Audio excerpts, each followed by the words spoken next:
Hello. The question is, where's my pen? I found my pen. All right. Come on, ladies and gentlemen. Come on, ladies and gentlemen. Come on, personas de mi corazón. Hola, ¿cómo estás? ¿Cómo están? ¿Cómo están? What's up? How are you? How's everyone? Buenas noches. Hey, it's late at night. Come on now. We're in Los Angeles. We're out here. Come on, everybody get in here. Good question. What is going on? A lot's going on. So, we're hanging out. I have spent all day today working on a bunch of fun things that I can't wait to show you guys. A lot of cool things are going to happen this week, all right? Have I answered any more messages? Yes. Also, I got my computer charger delivered. Well, I didn't deliver it. I went and sanitized the hell out of everything and it was a whole thing. I can explain it to you guys, but you don't want to hear this.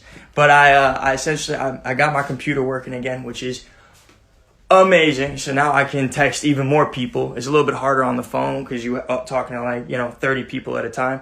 But on a computer, which I just got fixed, I haven't had it for 48 hours. Now I got it. So I'm going to be able to text everyone back now. Not everyone, but as many people as I possibly can. I promise. But we're here tonight right now for something very special, something that I give a shit about. Mayor Garcetti is doing his thing. He wasn't here yesterday. He didn't because he was spending time with his family and fixing the city. Tonight, Sunday, he made a speech at 5:15 p.m. and I'm about to put that on my live stream for anybody who gives a shit, anyone who wants to know what's happening. If you haven't noticed, a lot of other states in America have been following suit what Los Angeles has been doing. Represent my man Eric Garcetti. So I'm about to play it because I need to learn. I haven't read it. It's about 45 minutes. He speaks in Spanish at the very end. My homegirl Kim out here translated my notes for everybody. So if you speak Spanish and I post my notes in English, don't worry. Kim, we haven't signed an agreement or nothing that you would do it again. But if you can do it again, I really appreciate it. Love you so much. You're literally the most amazing person, just helping out of nowhere. All right, let's get it started. I'm gonna play this video. I'm gonna be here right in the room with you guys taking notes, and we're gonna do a little summary at the very end. I love you all so much. Me encantan todos los personas who looks at me right now. I'm gonna shut up. All right. Mad love, guys. I'm so excited to share with you everything that we've been doing today in the last couple of days. I got a team working hard as hell on this right now. It's backwards, doesn't matter. It's all good. I'm gonna spin it around. All right, move this closer. For anybody who are just joining now, this is Eric Garcetti, the mayor of Los Angeles. He's been announcing a lot of great things, and the rest of the country's been following suit. So let's hear what he has to say. I want to make sure that looks pretty. There we go.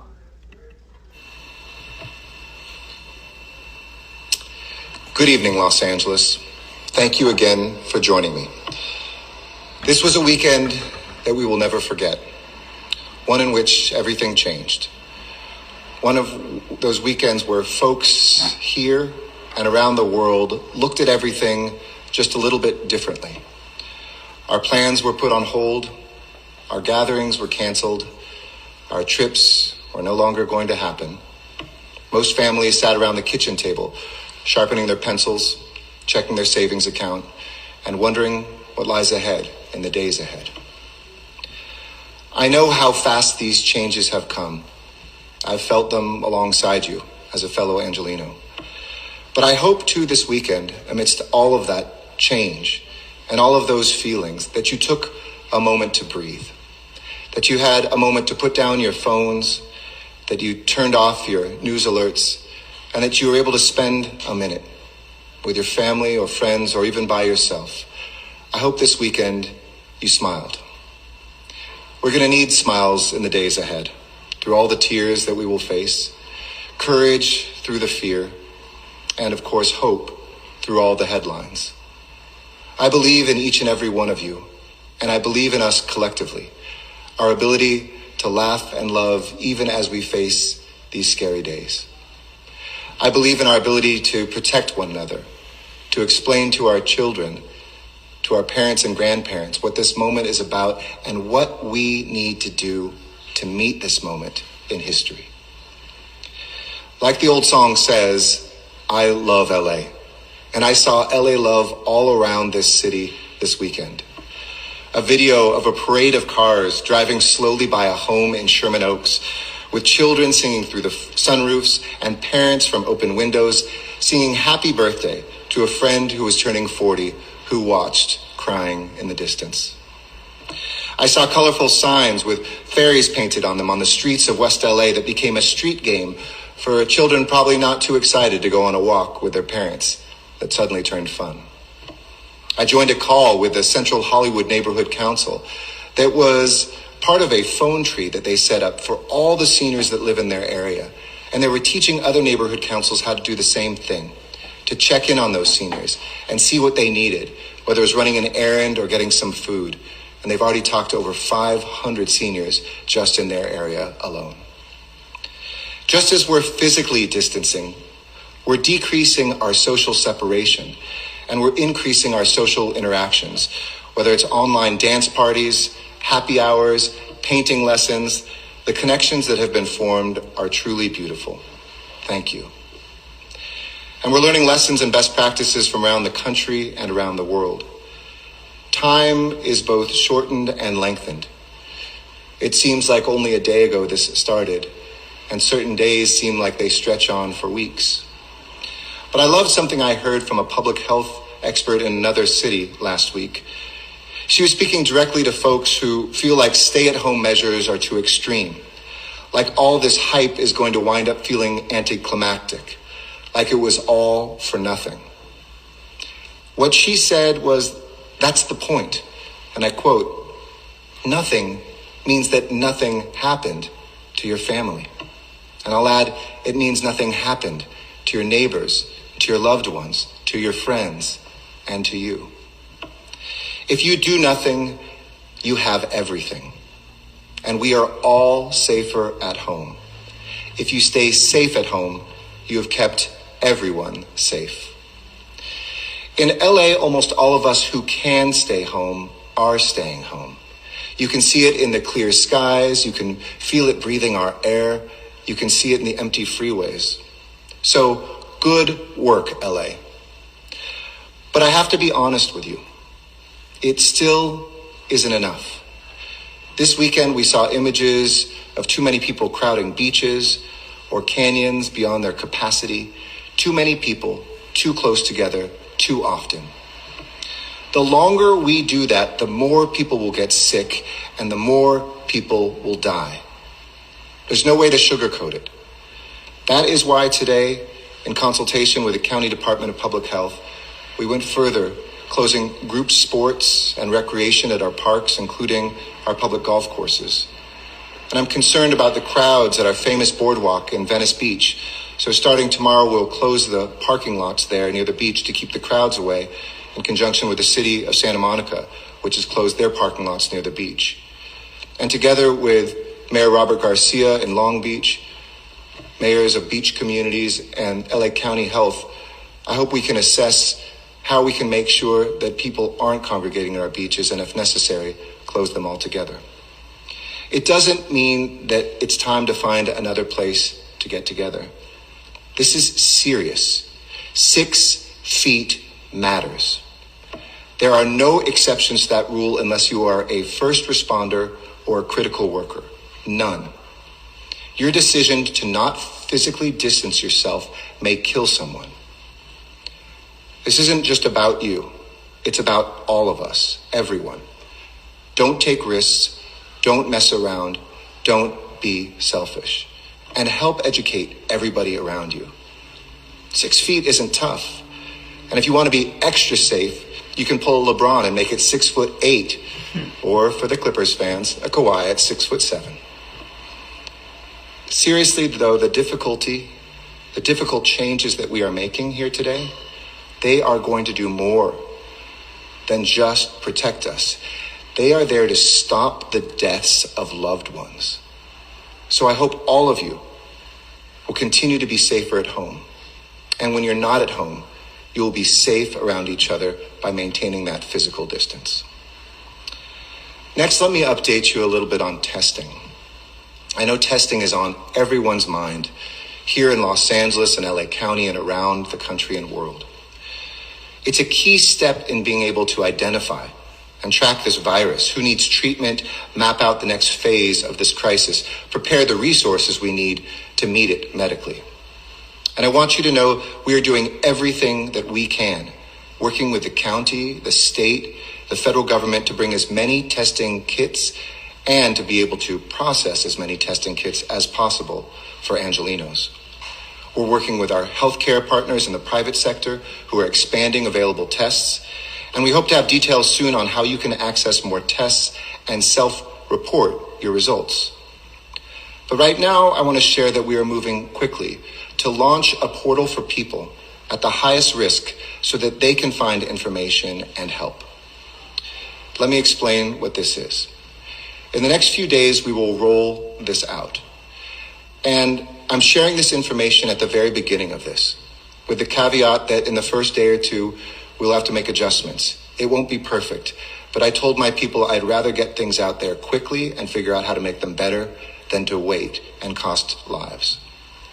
The initial rollout of this limited number of tests that we will help to conduct is for the most vulnerable Angelenos, those with symptoms, those who are 65 and older, who have underlying health conditions, or both. And we are prioritizing these individuals because they are at the greatest risk of dying if they contract COVID-19. When they check onto our website, this portal, we'll direct people who meet these criteria to a testing center. And anyone getting a test will need to present their ID. I want nobody to have fear. It doesn't matter your immigration status. It doesn't matter who you are. It doesn't matter if you're a visitor.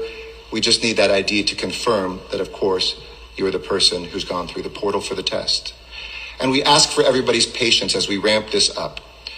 Once we do, I hope to expand this capacity every single day as much as we can to provide more Angelenos who need it the tests that they have to have. And we're grateful to the Los Angeles Fire Department for their support in helping us increase testing in the days and weeks ahead. And Dr. Eckstein is here with me, standing at a safe distance off camera, but he'll be there to answer any questions you may have.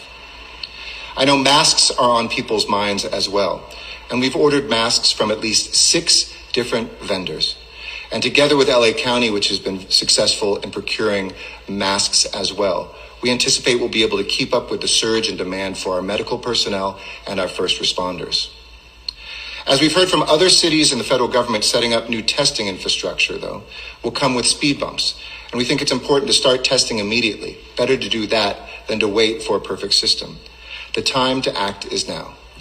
So to learn more about the process for testing that will begin tomorrow, you can go to coronavirus.lacity.org. As mentioned, Dr. Mark Eckstein from our fire department, who's spearheading these efforts, will be available to answer questions at the end of this briefing. And remember, the county line 211 is up and running for non-emergency questions on coronavirus. And of course, 911 remains reserved for true emergency situations. Next, I want to be sure that everyone in Los Angeles is aware of the changes that are happening at the state and federal levels that will directly impact our lives and make things a little bit easier, we hope, in the days and weeks ahead. Today was a day of great news. Just a few hours ago, the president announced that the United States naval ship Mercy, a hospital ship, will deploy to the port of Los Angeles. With 1,000 beds that will help us respond to this crisis, the Mercy will become the largest hospital in Los Angeles when it docks at our port.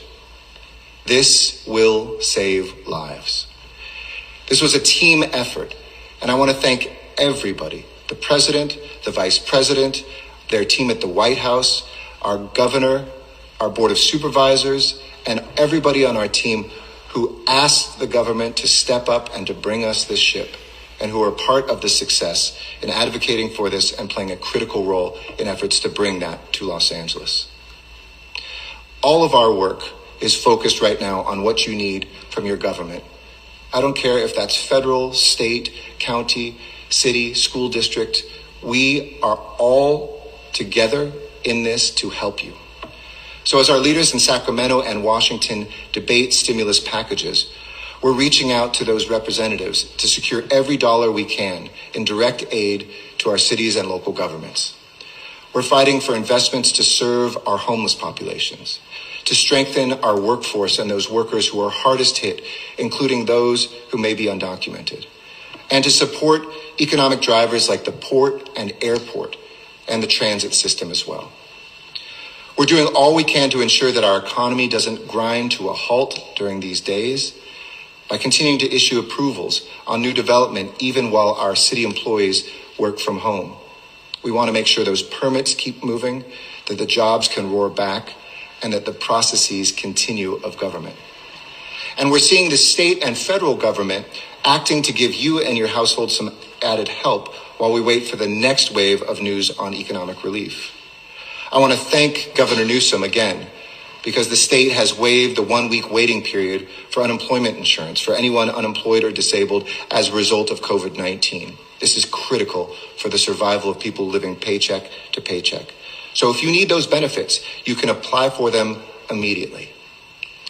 As we've done locally with the Department of Water and Power, the California Public Utilities Commission ordered that energy, water, sewer, and communications companies under its jurisdiction have to halt customer disconnections due to non-payment.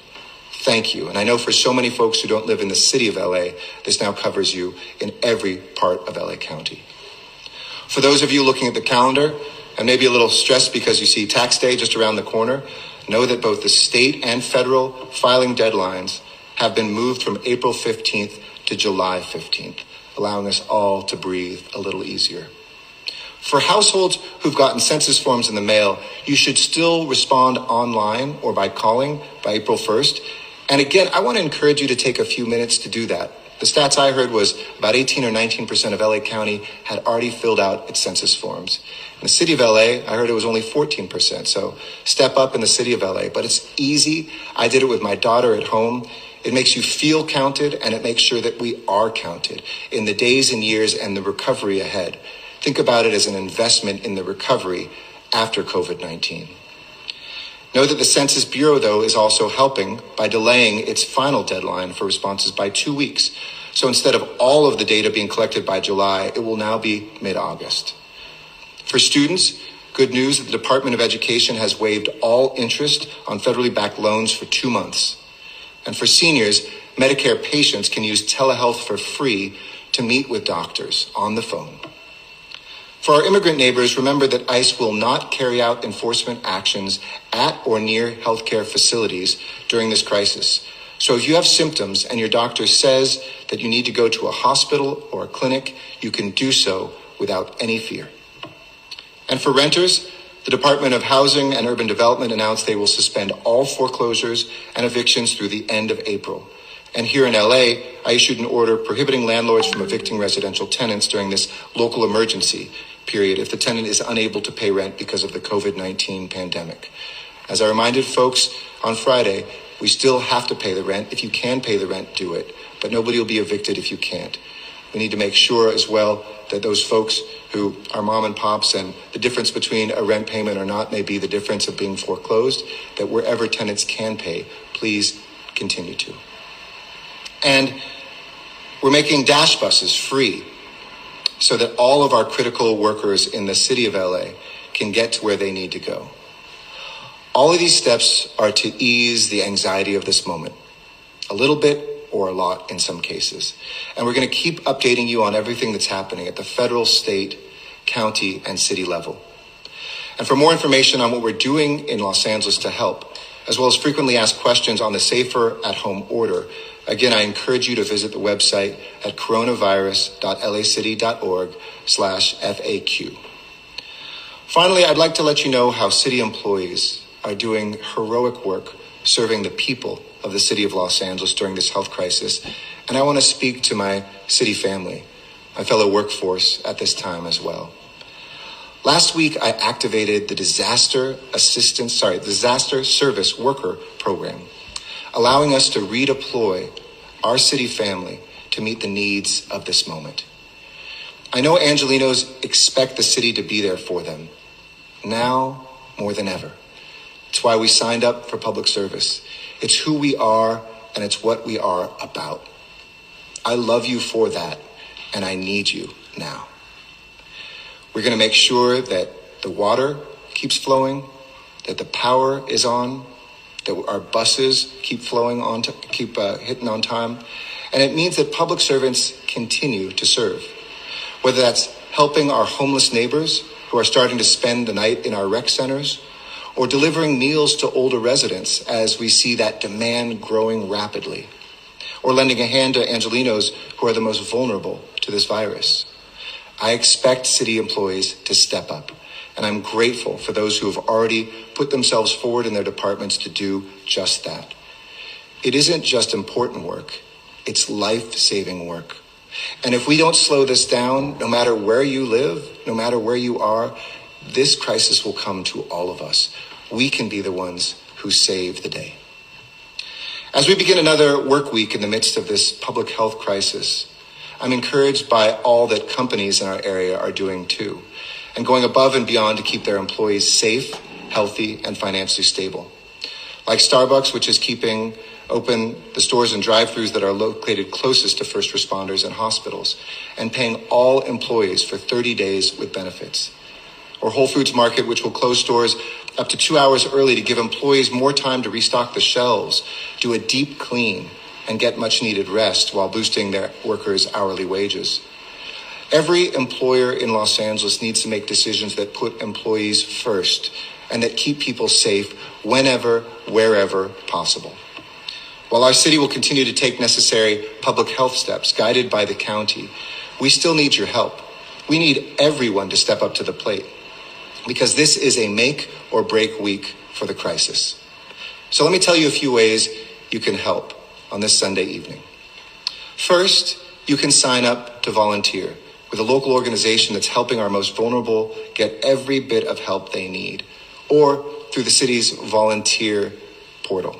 If you go to lacity.org and sign up for the Mayor's Volunteer Corps, we don't know yet where we're going to need your help, but already hundreds of people have signed up. So think about a local organization you can help from home. Maybe it's that phone tree to seniors in your neighborhood, or sign up so that we can put you to work safely at the right time. Second, many of you have contacts, businesses, or suggestions to get critically needed materials. So many people have called and emailed us with a line on an apparel company that might be able to make masks, or an equipment company that might make ventilators. We thank you for that. And we are so lucky to live in this center not only of trade and commerce, but of manufacturing in Los Angeles. So please email those leads to mayor.helpdesk@lacity.org. That's mayor.helpdesk@lacity.org. A third way you can help, keep checking on your neighbors. At a safe distance, see how they're doing, especially with our seniors. Call mom, reach out to each other, make that connection. And fourth, give what you can. We know for many of you, you can't give it all. You don't even know if you're going to make it through this crisis. That's exactly why we're asking everybody else to help give. You can go to coronavirus.lacity.org. Sound like a broken record, but it's your one-stop shop, and donate to our Emergency Crisis Response Fund. And for some of you, stand by for my call. For those of you that have the means, that have been the incredible pillars of our city, giving to build our cultural institutions, who have helped us do things like making community college free or expand our youth services, I need you. Your city needs you. And I'm going to be calling you to help us raise the money that we need now to not only make sure that LA survives, but that all Angelenos survive this crisis too. We have set a goal of $25 million in the coming days that we want to raise through private individuals, foundations, and companies to support childcare for our healthcare workers so that they can be there at work and save lives. Second, grants for families and individuals who need financial assistance right now. The difference between making it through another week and not is right there on the line for too many people. And we were going to help those folks through our city's network. Third, meals for seniors. We're already seeing a huge demand for this, and we're ramping up a system with the county to make that happen. But all three are top priorities. There may be other ones in the days ahead, but I hope that you will go right there to coronavirus.lacity.org and help out. And finally, how can you help? I'm going to end where I started. Continue practicing physical distancing. Stay 6 feet apart.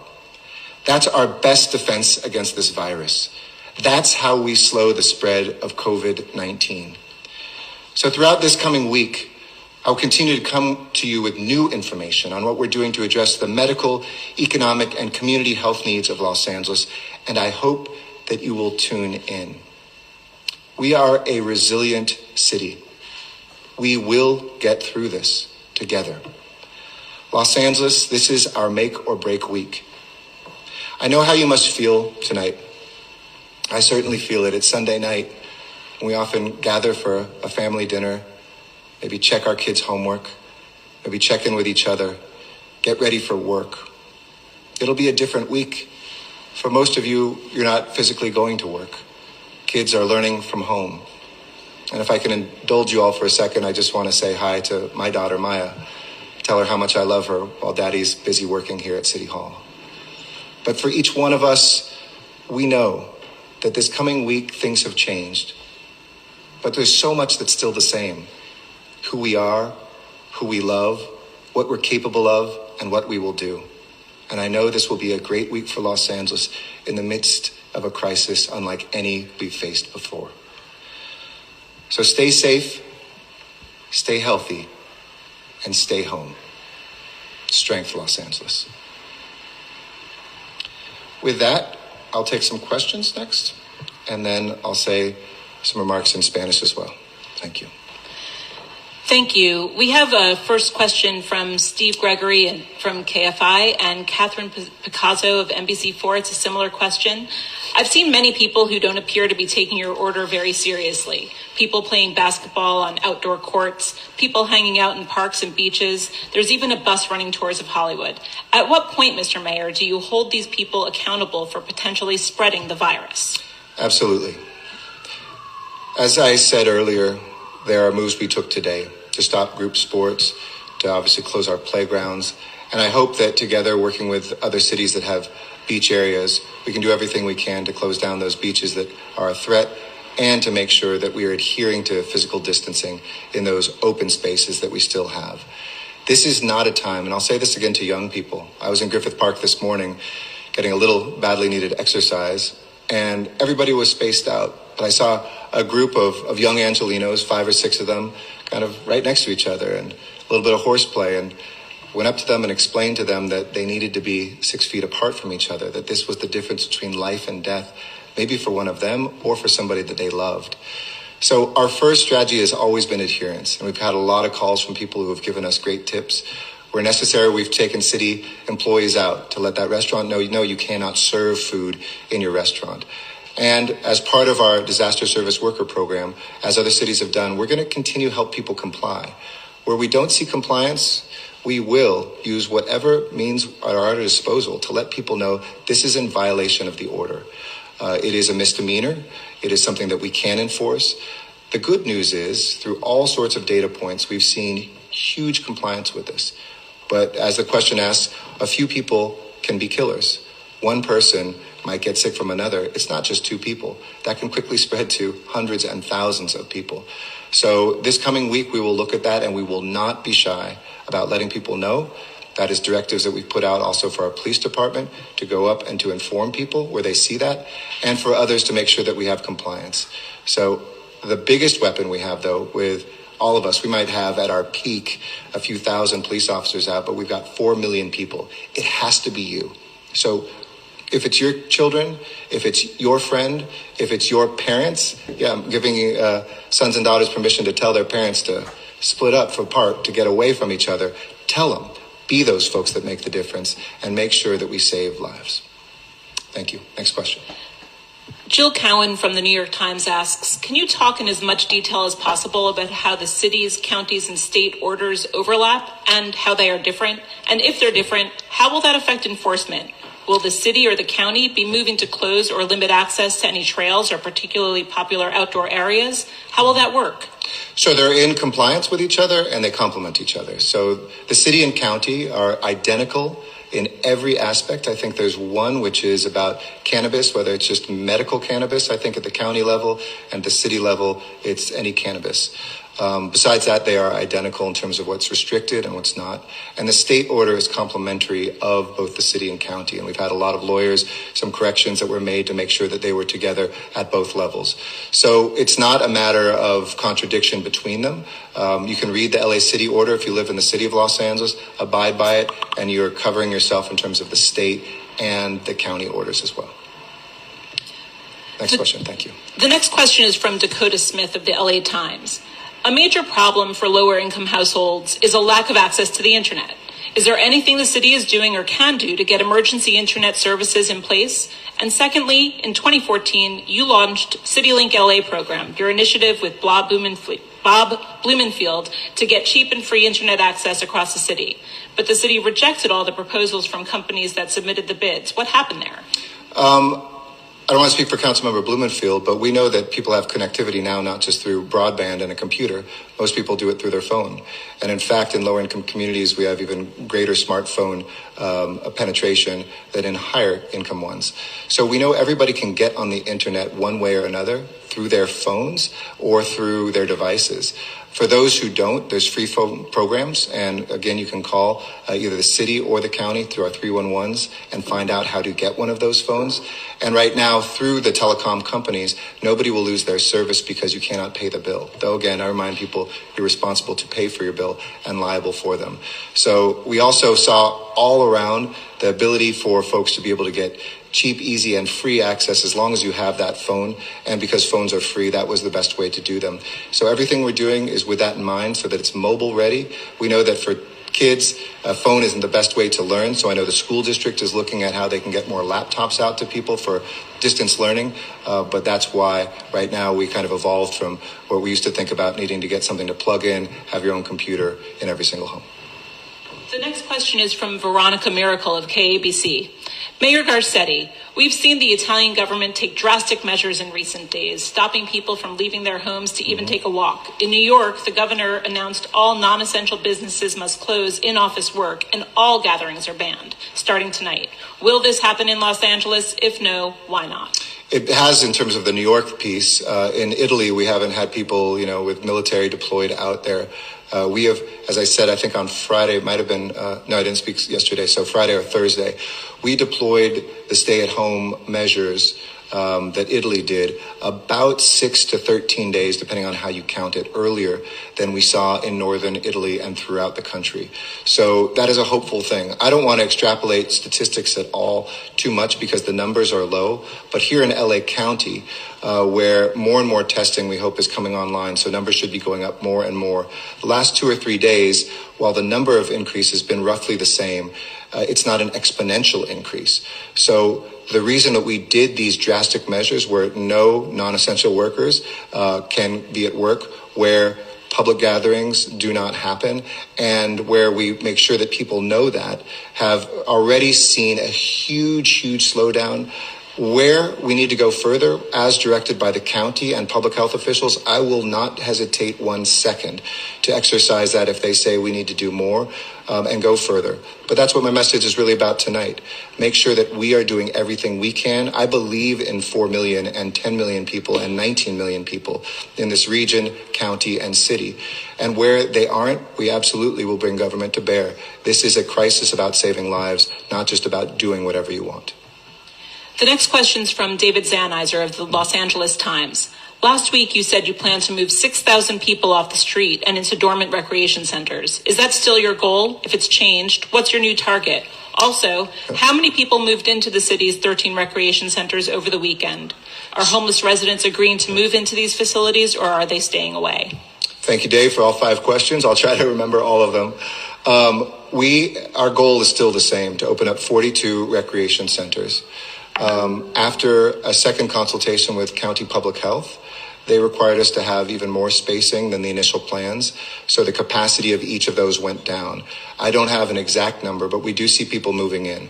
We anticipated that would be a series of days and weeks to get up to the thousands that we hope to have. But I hope this week to get back to you with an exact number. The goal was that 6,000. Our goal this weekend was to have about 1,600 beds available, but because of the smaller size, it isn't that number. That said, we have beds that are available. I just was off the phone a couple minutes ago. The Westwood Rec Center is now filled. Cheviot Hills is filling up. So the initial 8 are getting close to being able to be filled, and we will open in coming days the next ones. We also need to make sure that there is staffing at them, and there's a real shortage of medical workers, as we can all appreciate, but we need to make sure they're there to monitor the symptom-free people to make sure that they're not developing any symptoms. So that is something that we're working with temporary staffing agencies, and to the city employees, as I mentioned before, this is absolutely critical that we get the city employees we need to staff each one of these and to have the proper folks that are there. But I feel confident that we will continue to have more and more people come into them. Already I know it's in the hundreds, but I don't have an exact number because it's very fluid and people are literally moving in even as we speak. But I'll get back to you on the rest, David. Thank you. The next question comes from Mady Encinas of Univision. Will there be fines for people who do not follow the stay-at-home orders or for non-essential businesses that open their doors? Also, what message do you have to the Latino community that is being affected financially by the crisis, and what type of assistance could they expect? Absolutely. We are prepared to fine people, and it is a misdemeanor.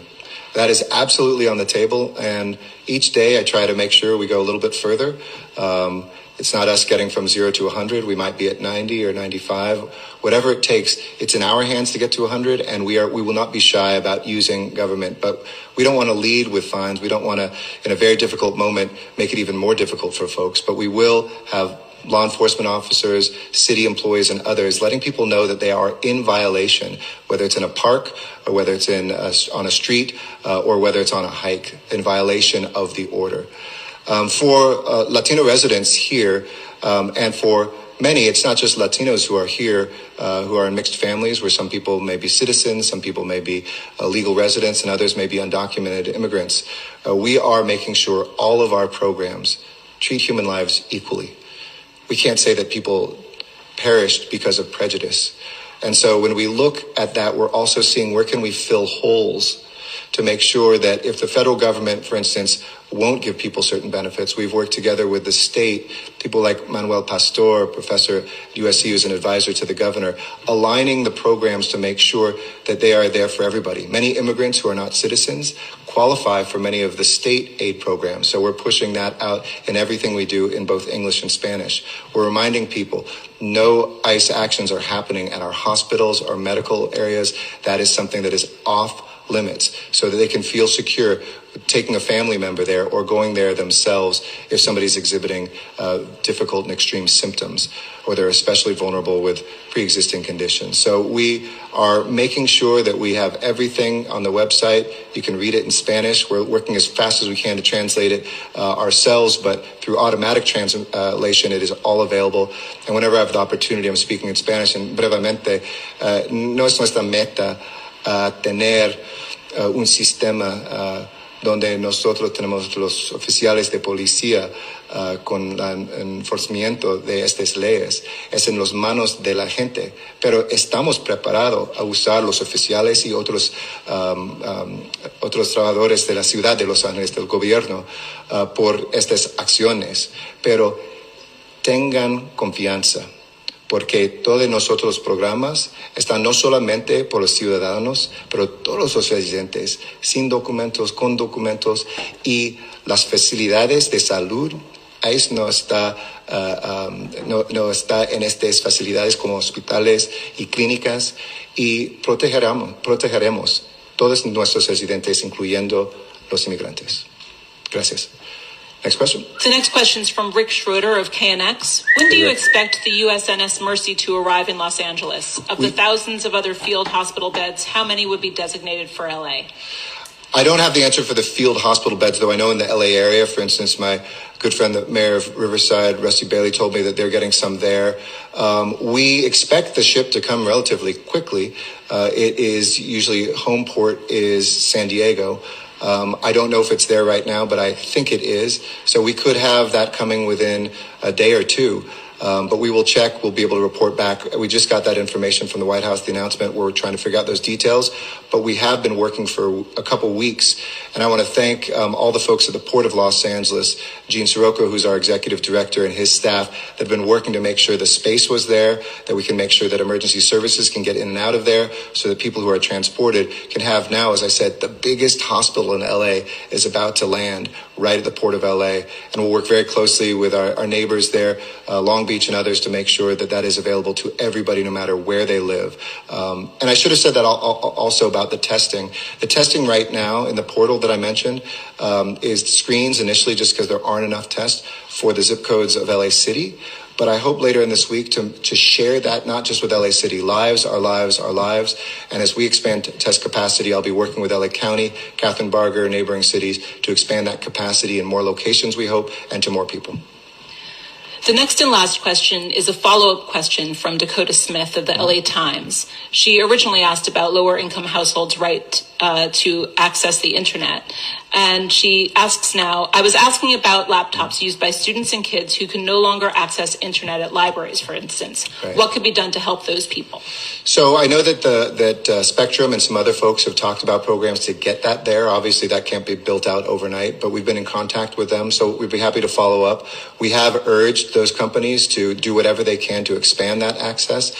Some companies are doing great things and keeping on their internet access, even as they close, for instance, the neighborhood coffee shops, so somebody can go around the corner and download the homework that they need or some of the stuff that's most important. So we're absolutely in those conversations. What can be done is the companies can help us. We've certainly asked for them, but a build out may be difficult in certain places, but increasing access would be something great, especially Wi-Fi hotspots for folks through the cable companies that have those hotspots now on every single modem. So we've been in those sorts of conversations. Okay. So thank you all. I'm going to say a longer set of words in Spanish.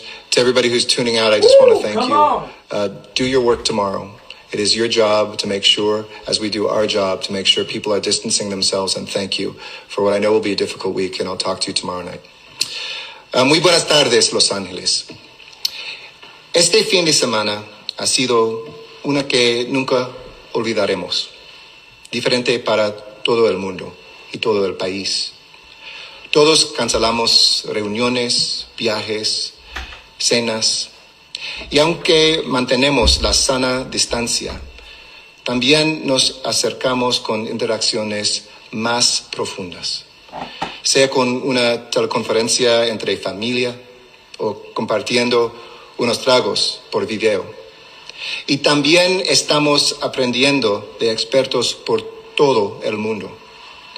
Una experta de salud pública en otra ciudad le explicaba a las personas quien pensaba que estamos tomando acción en exceso cuando no va a pasar nada. Ella dijo, es eso el propósito. Cuando no pasa nada, significa que nada le pasa a tu familia. Y yo también diría, significa que nada le pasa a tus vecinos, ni a tus amigos, ni a ti. En Los Ángeles, aunque muchos están cumpliendo con la orden de quedarse en casa, este fin de semana vimos demasiadas personas llenando las playas y los cañones. Si seguimos haciendo esto, más personas se volverán enfermos y más personas morirán. Punto. Por eso hemos cerrado canchas, incluyendo las canchas de golf, y es prohibido practicar deportes en grupo. Este es serio. Es una cuestión de vida o muerte para todos. No tomen riesgos. No sean egoístas. Y quiero que sepan que estamos haciendo todo lo que posible con el condado y el estado y el gobierno federal para traer todos los kits de prueba posibles a Los Ángeles y esperamos tener más detalles pronto. Por ahora, estamos priorizando las personas más vulnerables con síntomas y estamos desarrollando una página con información para ellos. Además, hoy anunció el gobierno federal mandará que mandará a la nave USNS Mercy a Los Ángeles para ampliar nuestra capacidad médica. El Estado eliminó el periodo de espera para recibir el seguro de desempleo. Entonces, si lo necesitas, puedes aplicar por recibirlo inmediatamente. Localmente, la Comisión de Bienes Públicos de California ordenó que las compañías de agua, energía, cloacas y comunicaciones paren desconexiones debidas a falta de pago. Además, el plazo para declarar sus impuestos federales y estatales se ha extendido hasta el 15 de julio. Pueden completar su formulario de censo por correo, por internet para el 1 de abril. Pero la oficina del censo también está extendido su plazo para responder hasta agosto. Y por favor, es importante, toda la gente cuenta, toda la gente pertenece. El Departamento de Educación ha renunciado el interés en préstamos federales para 2 meses por estudiantes. Y les recuerdo a nuestros vecinos inmigrantes que ICE ha reafirmado que su póliza no permite detener a las personas en lugares sensibles como los hospitales, oficinas médicas y clínicas. Si tu médico te dice que tienes que recibir atención médica, puedes hacerlo sin tener miedo. Para inquilinos, el gobierno federal anunció que suspenderán todas ejecuciones hipotecarias y desalojos hasta el final de abril. Y aquí en Los Ángeles, prohibí desalojos de residentes durante este periodo de emergencia. Continuaremos a compartir información sobre lo que están haciendo todos los niveles de gobierno para eliminar ansiedad. Para más información de las pruebas, de toda la ayuda de la ciudad, visite la página coronavirus.lacity.org/FAQ. Si quieres ayudar nuestros esfuerzos, mandanos un correo electrónico a mayor.helpdesk@lacity.org. Somos una ciudad resiliente y estoy seguro de que superaremos esto juntos. Entonces, quédense protegidos, quédense en buena salud y quédense en casa. Gracias, Los Ángeles. Hasta mañana. Thank you all. With that, I'm going to head back to work. I appreciate you all. Let me spin it around. Hey, everybody. How you guys doing? All right. That was wild. I'm going to sign off. I'm going to come back on and just do a little update. Crazy.